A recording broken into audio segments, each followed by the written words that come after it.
Vamos passar então ao momento em que aprendemos agora por meio da exposição da palavra. Já aprendemos por meio da palavra cantada, lida, e agora vamos ouvir a voz de Deus por meio da sua palavra sendo exposta nessa noite. Abra então a sua Bíblia no Evangelho, conforme escreveu o evangelista Marcos.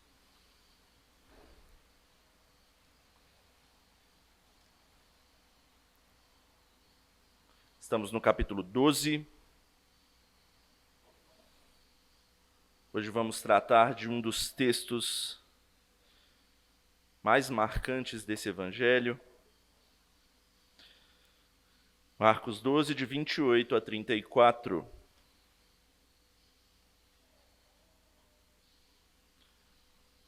Marcos, capítulo 12, versos 28 a 34.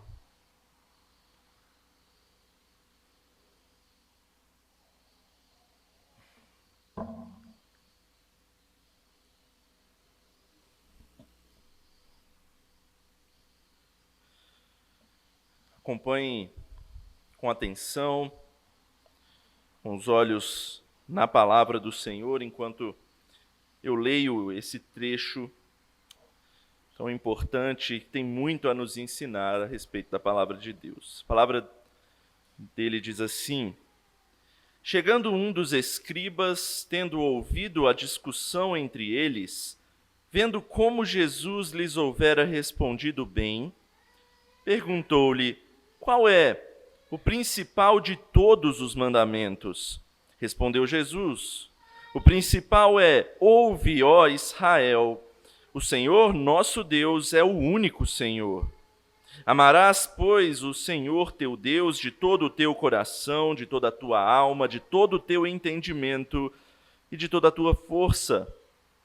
O segundo é: amarás o teu próximo como a ti mesmo. Não há outro mandamento maior do que estes. Disse-lhe o escriba: muito bem, mestre, e com verdade disseste que ele é o único, e não há outro senão ele, e que amar a Deus de todo o coração e de todo o entendimento e de toda a força, e amar ao próximo como a si mesmo, excede a todos os holocaustos e sacrifícios. Vendo Jesus que ele havia respondido sabiamente, declarou-lhe: não estás longe do reino de Deus. E já ninguém mais ousava interrogá-lo. Até aí a palavra de Deus. Vamos orar mais uma vez. Santo Deus, nós louvamos ao Senhor por este texto inspirado pelo Senhor e escrito pelo evangelista Marcos, que chegou até nós, e pedimos a Deus que, por meio dele, por meio do ensinamento que ele nos traz, possamos ser edificados como igreja do Senhor. É o que te pedimos e oramos nessa noite, em nome de Jesus. Amém. O que é mais importante saber? Vira e mexe a gente se faz essa pergunta, né? Independente do que a gente esteja fazendo, a gente vê uma série de coisas e a gente fala: o que é mais importante que eu faça? O que se sobressai? Ou então, o que resume todas essas coisas? E essa semana eu virei para minha esposa, para a Carisa, e perguntei para ela a respeito disso na escola que ela trabalha, na classe a qual ela dá aula para as crianças. E ela logo me respondeu assim: lá a gente tem 3 regras que a gente chama regras de ouro da escola. Desde a primeira aula, essas regras são ensinadas e ao longo de todo o ano letivo elas ficam sendo relembradas aos alunos constantemente. Para quê? Para que elas sejam gravadas e cumpridas. E são elas: ser gentil, ser respeitoso e ser responsável. Essas são as regras ali da escola a qual a Carisa trabalha, as regras de ouro. E depois eu fiquei pensando um pouco a respeito dessas regras e eu falei: é um bom resumo de regras. Porque ser gentil tem a ver com ser amável para com alguém, ter atitudes amorosas, se mostrar amoroso para com as pessoas. O ser respeitoso é entender as diferenças dos outros e manter esse amor, e conseguir continuar sendo amável, ainda respeitando as diferenças que há entre as pessoas, entre os seus colegas de classe. E ser responsável é como um lembrete final, né, de cumprir essas regras que foram estabelecidas, e isso é demonstrar o amor por meio das suas responsabilidades que você tem que cumprir. Então são regras fáceis de guardar ali na escola, que resumem bem o cerne do ensino ali que a escola quer passar, para que até crianças pequenas possam se lembrar daquilo. E o texto de hoje que a gente leu, em que a gente vê mais um questionamento a Jesus, a gente já tem visto isso há alguns sermões neste capítulo 12 de Marcos, só que dessa vez parece um pouco diferente, parece que o questionador está mais interessado na resposta. E a pergunta que ele faz é justamente essa: o que é mais importante saber? Ou, nas palavras dele, qual é o maior dos mandamentos? E na escola da vida cristã, hoje Jesus vai ensinar para a gente a regra de ouro também. A diretriz correta que a gente deve seguir. O resumo de principalmente aquilo que a gente precisa obedecer.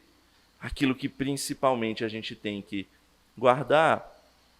E em resumo, o que Jesus vai ensinar para nós é muito simples. A regra fundamental da vida cristã, meu irmão, é o amor. A regra fundamental da vida cristã é o amor. E para facilitar o entendimento ao longo desse sermão, ao qual a gente vai destrinchar esse assunto, a gente vai ver isso em 3 pontos. Simples. O porquê que isso é importante ser tratado, como que Jesus ensina isso e, por fim, qual a finalidade da gente entender isso. Então vamos ver em primeiro lugar por que é importante a gente considerar a respeito desse assunto aqui. E eu acho que esse primeiro ponto tem uma certa importância, porque quando outras pessoas normalmente falam desse texto, elas leem o texto e quando elas entram para explicá-lo, vão direto para a resposta de Jesus. De fato, é a parte mais importante do texto. Mas eu acho que é importante a gente aprofundar um pouco na pergunta. Porque Marcos, o evangelista, ele constrói a sua narrativa dando importância ali ao escriba e à forma como ele faz a pergunta. Então vamos ver isso em primeiro lugar. Veja aí o versículo 28, para a gente ver como que essa pergunta entrou na história. Versículo 28 diz assim: chegando um dos escribas, tendo ouvido a discussão entre eles, vendo como Jesus lhes houvera respondido bem, perguntou-lhe: qual é o principal de todos os mandamentos? Primeira coisa, é interessante a gente imaginar essa situação aqui, de todo esse capítulo 12, como se fosse uma sequência de um bombardeio de questionamentos a Jesus. Não sei se você percebeu, mas desde o início do capítulo 12, é gente vindo a Jesus e falando: Jesus, não sei o que, não sei o que, não sei o que, como é que você me diz? E Jesus responde. Aí depois vem outro grupo, e aí? Jesus responde, depois vem o outro grupo, e Jesus, e aí? E agora vem mais um. Quem vem questionar é um dos escribas, o texto nos diz. E até agora, todos os questionamentos que tinham sido feitos a Jesus tinham a intenção de ser uma espécie de armadilha para Cristo. E se a gente verificar, lá no Evangelho de Mateus, que também conta essa história, a gente tem algumas informações a mais que são interessantes para a gente. Não precisa abrir lá não, eu vou ler como Mateus começa essa mesma história no seu evangelho. Está lá no Mateus 22, versículos 34 a 36. Mateus começa a mesma história dessa forma assim: entretanto, os fariseus, sabendo que ele fizera calar os saduceus, o que ele está dizendo? Os saduceus foram o grupo anterior que questionou a Jesus, e Jesus fez, de fato, eles calarem, né? Jesus acabou com eles na resposta dada. E então, os fariseus reuniram-se em conselho, e um deles, intérprete da lei, experimentando, lhe perguntou: mestre, qual é o grande mandamento na lei? Ou seja, lá em Mateus é dito para nós que os fariseus se reuniram e enviaram esse escriba, que certamente também era um fariseu, até Jesus para questioná-lo, para experimentá-lo nas palavras de Mateus. Isso significa que a intenção dos fariseus era de fato mandar alguém para experimentar Jesus. Era de fato mandar alguém para fazer mais uma armadilha para Jesus. Parece ser mais do mesmo aqui. Mas Marcos mostra da perspectiva não do grupo de fariseus que enviou aquele outro fariseu. Marcos mostra da perspectiva do próprio escriba, do próprio fariseu que perguntou a Jesus. E ele mostra algo diferente para nós aqui. Esse escriba que foi enviado, ele fala que Jesus tinha respondido bem aos saduceus. O texto talvez pudesse ser melhor traduzido, porque essa palavra é mais enfática, essa palavra respondido bem. Podia ser traduzido melhor como respondeu com brilhantismo, algo que causa impressão. Ou seja, o escriba tinha se impressionado com a resposta de Jesus aos saduceus, e aquilo mexeu com ele. Por isso, nos parece que a intenção dele é modificada quando ele vai questionar Jesus, diferente dos outros que vão questionar Jesus anteriormente. E eu digo isso porque o texto diz que ele admirou a resposta de Jesus, dizendo, nossa, ele respondeu bem, ele foi brilhante nas respostas dele. Acho que eu preciso mudar a minha intenção aqui da forma como eu vou perguntar. E aparentemente, então, ele faz uma pergunta sincera a Jesus, diferente de todos os outros que vieram atrás. Esse, de fato, faz uma pergunta sincera para Jesus. Obviamente, outra coisa que nos faz interpretar dessa forma é como Jesus responde no final para ele, né? Jesus fala, não estás longe do reino de Deus. Ou seja, Jesus elogia a ele. Então, juntando todas essas coisas, a gente acredita que esse homem mudou a sua intenção. O grupo queria que ele fizesse uma armadilha para Jesus, mas ele ficou tão impressionado com aquilo que Cristo disse, que ele falou, eu preciso me aproveitar desse mestre. Não me aproveitar no sentido de fazer mal ou tentar ganhar algo com isso, não. Mas de ser abençoado, porque eu estou diante de um homem brilhante. Por isso ele vira para Jesus e pergunta, qual é o principal de todos os mandamentos? Você então percebe que esse escriba viu em Jesus um mestre, um verdadeiro mestre, a qual ninguém até o momento tinha conseguido derribar com suas questões. Na verdade, ninguém nem chegou perto disso. O que ele viu foi Jesus demonstrando sua alta, grande sabedoria para dar suas respostas e desbancar aqueles que estavam contrários a ele, os seus inimigos. E então esse escriba, surpreendido por aquilo, pela sabedoria de Jesus, ele foi motivado a fazer essa pergunta. Além disso, é importante a gente saber que os escribas, o que é um escriba, né? Os escribas eram conhecidos como os intérpretes da lei da época. Na verdade, até como Mateus chama no texto, né? O intérprete da lei foi até lá e perguntou a Jesus. Ele é um intérprete da lei, os escribas. Normalmente, as pessoas procuravam ele para fazer esse tipo de pergunta que ele fez para Jesus. Mas ainda assim ele faz essa pergunta para Jesus. Porque ele tem genuíno interesse em que Cristo mostre as diretrizes para ele. Mas que diretrizes é essa que eu estou falando? Meu irmão, certamente ele não tinha tempo de perguntar tudo aquilo que ele queria para Jesus. Certamente ele não tinha tempo para falar, Jesus, sei que o senhor não tem muita coisa para fazer, então senta aqui, vamos sentar junto, vamos bater um papo. Quero extrair o máximo que eu puder de você. Ele sabia que ele não tinha essa oportunidade assim, de um tempo longo. Então, ele escolhe fazer uma pergunta crucial para Jesus. Ele fala, qual é o principal de todos os mandamentos? Ou seja, o que resume mais adequadamente a lei que eu tanto estudo e que as pessoas tanto perguntam para mim? Eu não sei se você se lembra, mas os fariseus, eles tinham um corpo de leis que eles seguiam bem explicadinho cada uma das leis, e eram mais de 600 mandamentos que eles seguiam à risca, ou pelo menos diziam isso. Então é como se o fariseu, se esse escriba estivesse diante de Jesus dizendo: Jesus, é tanta coisa, me dê um norte. Diante da sua sabedoria, me diga o principal. Não é que ele não soubesse isso.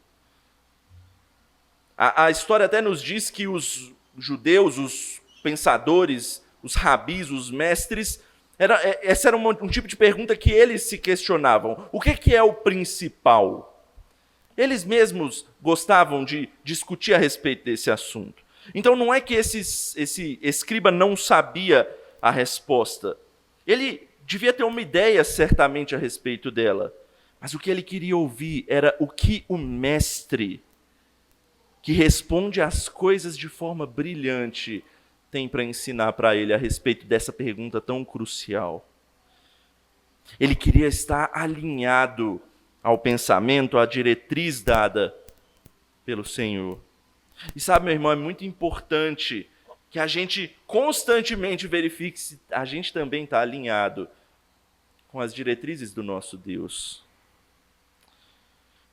Tem um livro famoso de ficção chamado Alice no País das Maravilhas, e tem um momento do livro que a pequena Alice ela entra numa floresta e se perde. Ali ela encontra um gato, aquele famoso gato lá que mostra só o riso dele, que fica sumindo e tudo mais. Então ela vira para ele e pergunta qual o caminho para sair da floresta. Aí o gato vira para ela e diz assim: mas para onde é que você quer ir? E a resposta dela é: eu não sei, eu só preciso sair daqui. Aí ele vira para ela e diz com sinceridade: se você não sabe para onde você quer ir, então não importa qual caminho que você vai tomar. Meu irmão, é extremamente importante que nós, como cristãos, saibamos qual é o destino que a gente deve buscar. Por isso, sempre a gente precisa buscar estar no caminho correto que nos leva a esse destino. Isso é estar alinhado às diretrizes do nosso Deus, do nosso Senhor Jesus. É dizer: mestre, o que o Senhor diz de tal coisa?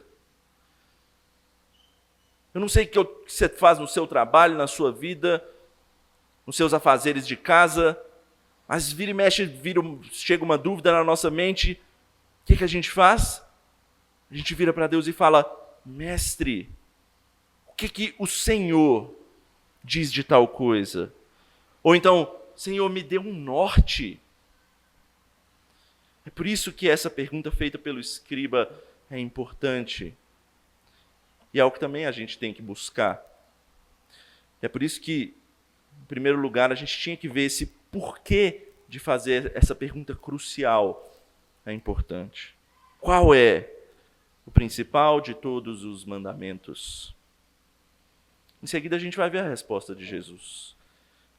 Certamente a parte mais importante desse texto. Por isso, em segundo lugar, a gente vai ver como é que Jesus ensina para ele a resposta dessa pergunta crucial. E como é que também, a partir da resposta de Jesus, a gente deve considerar a respeito dessa regra fundamental que é o amor. Veja a resposta de Jesus a partir do versículo 29. Respondeu Jesus: o principal é: ouve, ó Israel, o Senhor nosso Deus é o único Senhor. Amarás, pois, o Senhor teu Deus de todo o teu coração, de toda a tua alma, de todo o teu entendimento e de toda a tua força. O segundo é: amarás o teu próximo como a ti mesmo. Não há outro mandamento maior do que estes. Interessante que Jesus responde o principal com 2 mandamentos. O que isso indica para nós? Já de cara, que são 2 coisas que a gente não separa. São 2 coisas indissociáveis. Obviamente, o amor de Deus é a principal, ela precede todas as coisas, mas o amor ao próximo segue necessariamente do amor a Deus. A gente também costuma dizer dessas 2 coisas que elas são como um resumo do decálogo, dos 10 mandamentos. Ou seja, a primeira parte, o amor a Deus, representa a primeira tábua, né? Que representa o nosso relacionamento com Deus. Lembra dos 10 mandamentos? Amar a Deus, santificar o sábado, todas as coisas relativas ao relacionamento com Deus estão na primeira tábua. Não fazer diante dele imagens de esculturas, sempre relacionamento com Deus. Mas na segunda tábua da lei, a gente tem as coisas de relacionamento entre os homens. Ou seja, não matarás, não furtarás, honrar pai e mãe, e por aí vai. Então, as duas leis que Jesus coloca aqui, os dois que ele diz que são os maiores mandamentos, representam cada um uma das tábuas, em resumo. Mas vamos falar de cada um deles. Só que antes é importante a gente definir uma coisa. O que é esse amor, segundo a Bíblia? Porque Jesus está falando, amarás ao Senhor teu Deus, ame ao seu próximo. O que é esse amor? O que significa isso? Hoje a gente lê um texto profundo sobre isso durante o culto, lá em 1 Coríntios 13. Lá o apóstolo Paulo ensina sobre o que é esse amor. E se você prestar atenção, Paulo ele não fala nada de como o mundo vê esse amor hoje. Ele não diz que o amor é um baita de um sentimento que a gente precisa cultivar no nosso coração. Não, ele não diz isso. Ele não diz que o amor é aquele negócio que a gente sente, causa aquela sensação que o povo chama de borboleta no estômago. Não. Paulo apresenta o amor quase como uma pessoa. Você percebe quando ele diz, por exemplo, lá no texto está escrito assim, o amor é paciente, o amor é benigno, o amor não arde em ciúmes, o amor não acaba, o amor não se alegra com injustiça, mas o amor se regozija com a verdade. Parece que ele está personificando o amor. O amor na palavra de Deus é muito mais do que um sentimento, meu irmão. É algo que a gente faz. Amor é algo que é demonstrado na prática. Hoje em dia tem muito casamento que é desfeito com o bordão. Acabou o amor. Irmãos, o amor não é algo que é estocado no nosso coração e à medida que a gente vai gastando, ele vai acabando. Amor não é isso. O amor é algo a ser praticado. É algo que não é algo que você sentia e agora do nada você não sente mais. Amor é ação. Essas pessoas que falam, o amor acabou, a resposta para elas é muito simples, basta que você o pratique. O que é essa prática do amor? Cumprir com as suas responsabilidades. Procurar fazer o melhor daquilo que você pode. Evitar aquilo que é pecaminoso, que afasta. São essas coisas que demonstram o amor. E é com essa definição de amor em mente que a gente precisa olhar para a resposta de Jesus nesse texto. E o primeiro que ele diz é o amor a Deus acima de todas as coisas. E Jesus ele cita um texto lá de Deuteronômio, inclusive a gente leu hoje também no culto. E esse é um texto de Deuteronômio que é extremamente importante. Ele é conhecido como o Shema dos judeus. O que significa Shema? Shema é uma palavra hebraica que significa ouvir. E é a primeira palavra do texto. É só por isso que ele chama Shema. Ouvir é a primeira palavra do texto. Ouve, ó Israel, o Senhor nosso Deus é o único Senhor. E o Shema para os judeus é um texto muito importante, porque era algo que eles decoravam e recitavam com frequência para ficar gravado na mente e no coração deles. É como se esse texto fosse hoje para nós, por exemplo, o Pai Nosso, Ou então o João 3,16, textos que a gente decora, que a gente sabe recitar de cor, devido à sua importância para nós. Isso era Deuteronômio, capítulo 6, versículos 4 e 5, para aquele povo que só tinha o Antigo Testamento naquela época. E Jesus vai mostrar para nós que esse texto não é só importante da gente falar, a gente precisa entender. Primeiro porque esse texto mostra que Deus é único. A primeira coisa que ele fala: ouve, ó Israel, o Senhor nosso Deus é o único Deus. Ele é o único e verdadeiro Deus. Ele é o Criador de todas as coisas. Foi Ele quem nos fez. Não existe outro. Ele é único também no sentido qualitativo da palavra, ou seja, nada se iguala ao Senhor. Ele é único em todas as formas. Só um adendo, e eu já vou até fazer uma chamada, a partir do domingo que vem, a gente vai começar a estudar a Trindade. Esse é um texto que não invalida a Trindade. Ele não é único no sentido matemático de ser um. Ele é 3 em 1. Mas ele é o único. Não existe outro. Nada se compara a ele. É único neste sentido. E tudo isso torna, então, o nosso Senhor digno de receber todo louvor e adoração. Traduzidos aí no texto pela palavra amarás. A gente tem que amar a esse Deus único. Veja que não é importante repetir, não é um sentimento abstrato que eu tenho que ter por Deus. Igual um monte de música aí que antigamente se cantava nas igrejas, Estou apaixonado por esse Deus. A paixão e não sei o quê. Não é sentimentalismo. Em primeiro lugar, é reconhecimento da dignidade, da realeza desse único Deus. Não tem ninguém que se iguala a Ele. E assim, a gente tem que ter, não é uma paixão nesse sentido, mas é reverência, respeito, uma admiração por quem Deus é. É a primeira coisinha que essa parte nos ensina. E sobre isso é importante lembrar que o texto está alocado lá em Deuteronômio.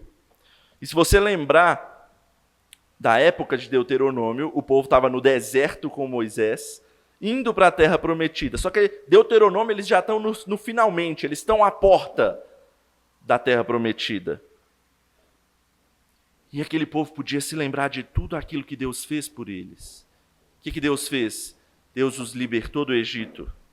Deus os conduziu a essa nova terra, cuidando deles, alimentando eles no deserto, conduzindo, fazendo tudo aquilo que eles precisavam. E mais, sempre relembrando a promessa de que Ele daria a eles uma terra que manava leite e mel, ou seja, uma terra das melhores. Tudo isso só reforça a dignidade desse único Deus em receber todo esse amor. Então, em primeiro lugar, fica aqui provado que esse Deus é o único digno de ser amado acima de todas as coisas. Mas lembra que esse amor é ação? Então Jesus vai dizer para nós agora como é que isso deve ser feito. Como é que isso deve ocorrer? Como é que esse amor, esse amar a Deus funciona? O texto continua: de todo o teu coração, de toda a tua alma, de todo o teu entendimento e de toda a tua força. Vamos falar rapidamente de cada um desses atributos colocados aqui. O coração, primeiro citado, é a fonte que jorra a vida. O coração é a fonte da vida, é o centro da existência humana. Ou seja, amar a Deus de todo o coração é quando você dedica a sua existência ao seu Deus. Eu existo para isso. Foi para isso que Ele me fez. A alma A gente inclusive viu isso no texto anterior, no domingo passado, ela é imortal. O corpo morre, a alma nunca morre. E amar de toda a alma significa, então, além da morte. Ou seja, mesmo que o preço seja o mais alto possível, eu amo a esse Deus, eu tenho que amar a esse Deus. Já o entendimento se refere à nossa inteligência, ao nosso intelecto. É amar ao Senhor entendendo o que isso representa. Essa parte muitas vezes é negligenciada. É saber explicar por que eu amo ao Senhor. Você saberia explicar para você mesmo por que eu amo a Deus? Entendimento, você tem que ter isso concretizado na sua mente. E por fim, de toda a tua força aí tem a palavra vem de poder, ou seja, tudo aquilo que está diante do seu poderio, tudo aquilo que você possui, suas conquistas, seus dons, aquilo que você tem, e você dedica essas coisas ao Senhor, em amor a Ele. É interessante a gente tratar de cada um individualmente, porque tem facetas diferentes para cada um deles. Mas a ideia de Jesus aqui, do texto lá de Deuteronômio, não é nem dizer individualmente cada uma, mas é mostrar em que todos os âmbitos, em todas as capacidades que Deus nos deu, a gente tem que usar para amar a esse Deus. E ele ainda enfatiza, porque em todas elas ele usa a palavra todo. Ou seja, eu tenho que usar as minhas capacidades ao máximo para amar esse Deus. É todo o coração, é toda a alma, é todo o entendimento, são todas as minhas forças. E a reflexão aqui é inevitável. Será que nós temos nos dedicado integralmente, com todas as nossas capacidades, ao Senhor? Esse é um baita texto para questionar ou para combater aquilo que a gente chama de idolatria. Tudo aquilo que a gente coloca acima de Deus é idolatria. E mais uma vez eu repito, não é o amor desses que o mundo diz que esquenta o coração ou coisa assim. É o amor praticado que se demonstra. Então pense, por exemplo, no tempo, por exemplo, que você tem dedicado ao Senhor, se você tem se esforçado em obedecê-lo, se você tem procurado servi-lo com os seus dons que Ele mesmo lhe deu. Você tem amado ao Senhor com todas as suas forças, ou seja, com tudo aquilo que Ele te deu, com tudo aquilo que você possui.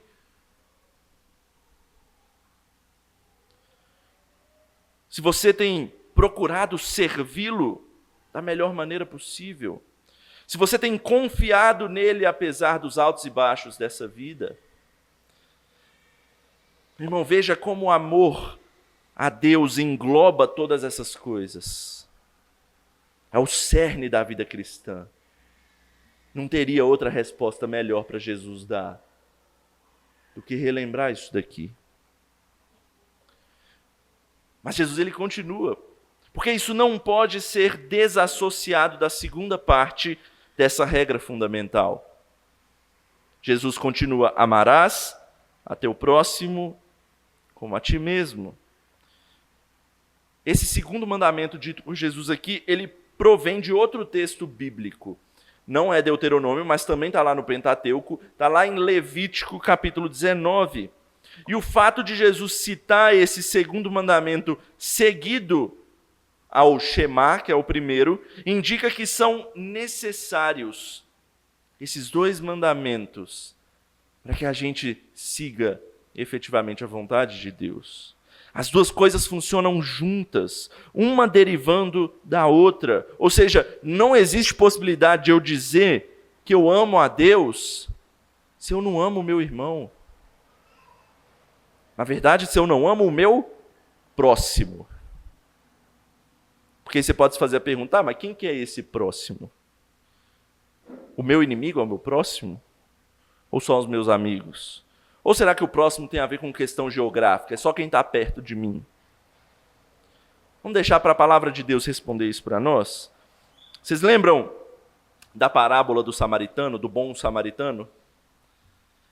Um certo homem é espancado, deixado quase morto à beira do caminho, aí passa um sacerdote, não faz nada, passa um levita, não faz nada, e aí passa esse samaritano. Deus coloca aquele homem diante daquele samaritano. Não era um conhecido, até existia uma rixa entre eles, né, porque judeus e samaritanos não se davam muito bem. Mas ainda assim o samaritano pega, o ajuda, cuida dele. O que Jesus está ensinando para nós aí? Ele está estabelecendo um princípio de quem é o nosso próximo naquela parábola. O nosso próximo é aquele a quem Deus coloca diante de nós, independente de quem seja, amigo, inimigo, estando perto ou longe. Se Deus colocou alguém diante de você, esse alguém precisa ser amado. E devemos amá-los como a nós mesmos, ou seja, fazendo a eles tudo aquilo que nós gostaríamos que fosse feito conosco. E assim Jesus finaliza, não há mandamento maior do que estes. Veja como resume bem a nossa vida cristã. Você pode até se esquecer de mandamentos mais específicos, de coisas mais específicas que a gente tem que fazer aqui e ali. Mas se você se guiar por esses dois, você certamente está no caminho certo. Você certamente está nas diretrizes corretas que Jesus nos passa. Amar é o centro da vida cristã. O amor a Deus, que nos leva ao amor ao próximo. O amor é o centro da vida cristã. Esse é o caminho, essa é a regra fundamental. A gente viu então aqui por que é importante tratar sobre isso, pois devemos buscar as diretrizes do Senhor na nossa caminhada cristã. Vimos como devemos nos manter nesse caminho, que é a forma como Jesus responde para ele. Mas para quê? Qual a finalidade disso? É isso que a gente precisa ver por último nesse texto. Veja aí os versículos finais do nosso texto. Disse-lhe o escriba: muito bem, mestre, e com verdade disseste que ele é o único, e não há outro senão ele, e que amará Deus de todo o coração, de todo o entendimento e de toda a força, e amará o próximo como a si mesmo, excede a todos os holocaustos e sacrifícios. Vendo Jesus que ele havia respondido sabiamente, declarou-lhe: não estás longe do reino de Deus. E já ninguém mais ousava interrogá-lo. Ao ouvir essa resposta, a única coisa que o escriba podia fazer era se admirar ainda mais e concordar com o mestre. E a frase de concordância do escriba, ela tem algo primordial para nos ensinar a respeito da finalidade disso. Ele reconhece que o que Jesus diz é verdadeiro. Veja que ele até repete várias das coisas que Jesus diz, concordando com ele, né? É uma forma da gente concordar, a gente repete aquilo que a pessoa disse. Só que veja que no finalzinho da resposta dele, ele acrescenta algumas coisas. Ele diz que aquilo que Jesus ensinou excede mesmo a todos os holocaustos e sacrifícios. Ele comparou as regras praticadas ali no cotidiano daquele povo, daquela sociedade. Regras importantes, holocaustos e sacrifícios, eram coisas praticadas corriqueiramente, e eram regras necessárias de serem seguidas. E lembre-se que ele era um fariseu. Ele certamente seguia aquelas leis de forma até incisiva. Mas agora ele reconhece que é importante obedecer essa prática, de fato, mas se não estiver internalizado no coração com amor, a obediência de nada vale. Ele coloca acima das regras que os próprios fariseus, legalistas como eram, colocavam. E deixa eu explicar esse amor mais uma vez, por meio da palavra de Deus. E aqui tem um texto que é importante a gente abrir. Dá uma olhada lá em Miqueias. Livro de Miqueias, está um pouquinho atrás aí, capítulo 6. Miqueias é um dos últimos livros do Antigo Testamento, está lá nos profetas menores. Então, volta um pouquinho algumas páginas aí da sua Bíblia. Você deve chegar em Miqueias, capítulo 6. E eu quero ler Miqueias 6, versículos 6 a 8. Olha o que diz a palavra de Deus nesse texto. Com que me apresentarei ao Senhor e me inclinarei ante o Deus excelso? Virei perante ele com holocaustos, com bezerros de um ano? Agradar-se-á o Senhor de milhares de carneiros, de 10.000 ribeiros de azeite? Darei o meu primogênito pela minha transgressão, o fruto do meu corpo pelo pecado da minha alma? Ele te declarou, ó homem, o que é bom e o que é o que o Senhor pede de ti: que pratiques a justiça e ames a misericórdia e andes humildemente com o teu Deus. É importante a gente obedecer às regras, à lei. O escriba ele não está dizendo que não é. Ele não está desprezando isso. Mas ele reconhece a verdade daquilo que Jesus ensina. E a verdade é, não adianta obedecer sem buscar ter um relacionamento com o seu Deus. Não adianta cumprir regras sem praticar a justiça. Isso é amar. Essa é a finalidade aqui do amor. Para que você obedece ao Senhor? Para que você está aqui hoje nessa igreja? Para que você dedica tempo da sua vida para vir aqui, para ouvir alguém expor a palavra de Deus? Para cantar? Para orar? Se você busca obedecer, porque isso são mandamentos de Deus, Deus nos manda vir à sua casa, Deus nos manda louvá-lo, Deus nos manda ler a sua palavra. Se você busca obedecer a tudo isso, mas sem associar tudo isso ao verdadeiro amor, a ter um relacionamento com o seu Deus, de nada serve. O amor, o verdadeiro amor, meu irmão, ele direciona o propósito correto da obediência. Porque há quem obedeça por barganha, com objetivos mesquinhos por trás. Há quem obedeça também com medo, seja das consequências do pecado, seja das consequências finais, o inferno. Mas quem obedece por amor, segue o objetivo correto: glorificar aquele a quem fez tudo por nós. É por isso que Jesus termina elogiando esse escriba. Ele diz: não estás longe do reino de Deus. Ou seja, é como se Jesus estivesse virando para ele e falando: você está no caminho certo. O que indica para nós, meu irmão, que entender a palavra de Deus, que se resume a amar a Deus acima de todas as coisas e ao próximo como a si mesmo, é meio caminho andado até Ele.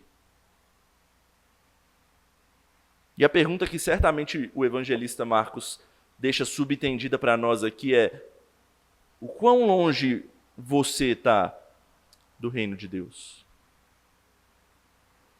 Será que a gente tem procurado as diretrizes do Senhor para estar alinhado com a palavra dele? Será que a gente tem amado ao Senhor acima de todas as coisas,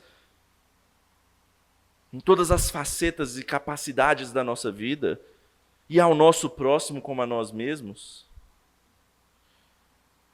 Essas devem ser as regras de ouro para nós. Aquelas que ficam sendo constantemente relembradas, como se nós fôssemos a alunos do primário também. Mas deixe-me dizer algo importante para a gente finalizar. Essa resposta fica ainda mais completa quando a gente se lembra que Jesus, aquele que dá a resposta acerca dessas coisas, é a própria encarnação delas, resumindo-as na sua própria vida. Jesus, ele não ensina para a gente só por meio da sua palavra. Ele ensina por meio dele mesmo e da forma como ele executa as coisas.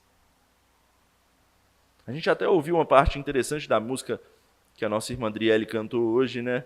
Viver, Jesus, além de ler, além de falar, é viver. E Jesus nos ensina não só falando por meio da sua palavra, mas vivendo. Veja, quando somos chamados a amar a Deus acima de todas as coisas, isso não é novidade para os discípulos de Jesus. Vocês lembram quando Jesus chamou seus discípulos? Algumas das coisas que ele falou para seguir a ele foi: deixa tudo e vem me seguir. Isso tem a ver com amor acima de todas as coisas. Você ama a Deus a ponto de deixar tudo para segui-lo?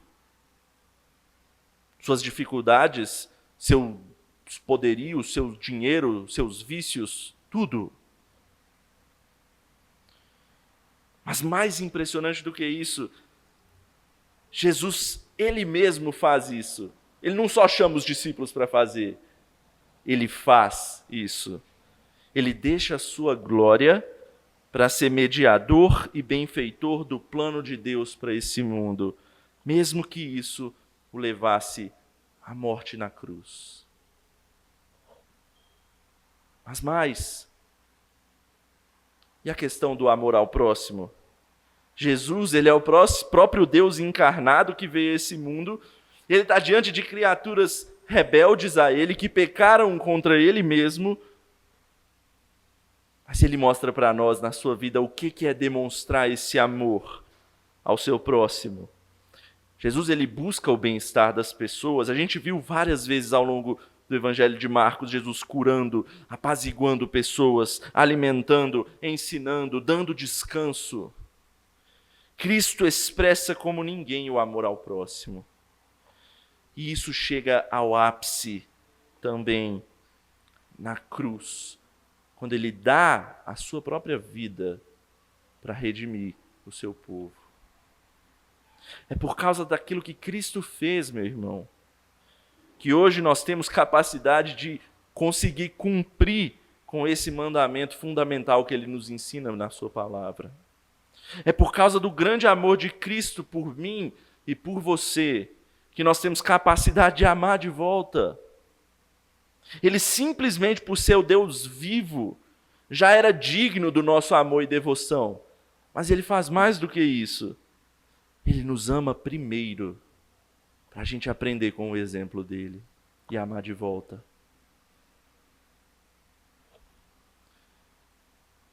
E não tem como eu terminar com o nosso novo Deuteronômio 6. Por quê?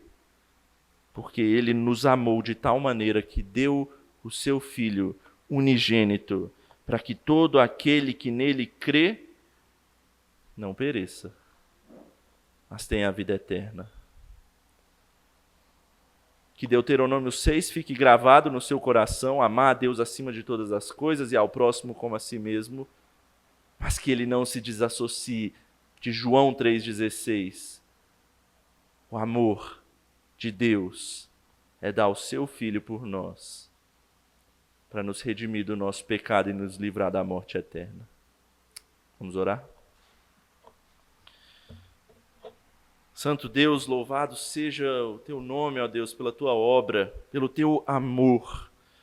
Amor esse demonstrado na cruz do Calvário por nós. Amor esse, ó Deus, que supera a nossa rebeldia, o nosso pecado, a nossa falta de atenção. Ó Deus, nos ajude a olhar para o Senhor, ver que o Senhor nos amou primeiro e aprender com esse amor. e assim amá-lo, demonstrando esse amor a partir dos nossos afazeres, do nosso serviço, daquilo que o Senhor nos deu, das nossas capacidades, para amá-lo com todo o nosso ser, e ao próximo também, como a nós mesmos. Nos ajude, ó Deus, a sermos dessa forma, a cumprirmos, e que isso esteja gravado na nossa mente e no nosso coração, para sermos mais e mais parecidos com o Senhor, aquele que demonstrou o seu amor enviando o seu próprio Filho para nos salvar. É no nome dele que nós oramos. Amém.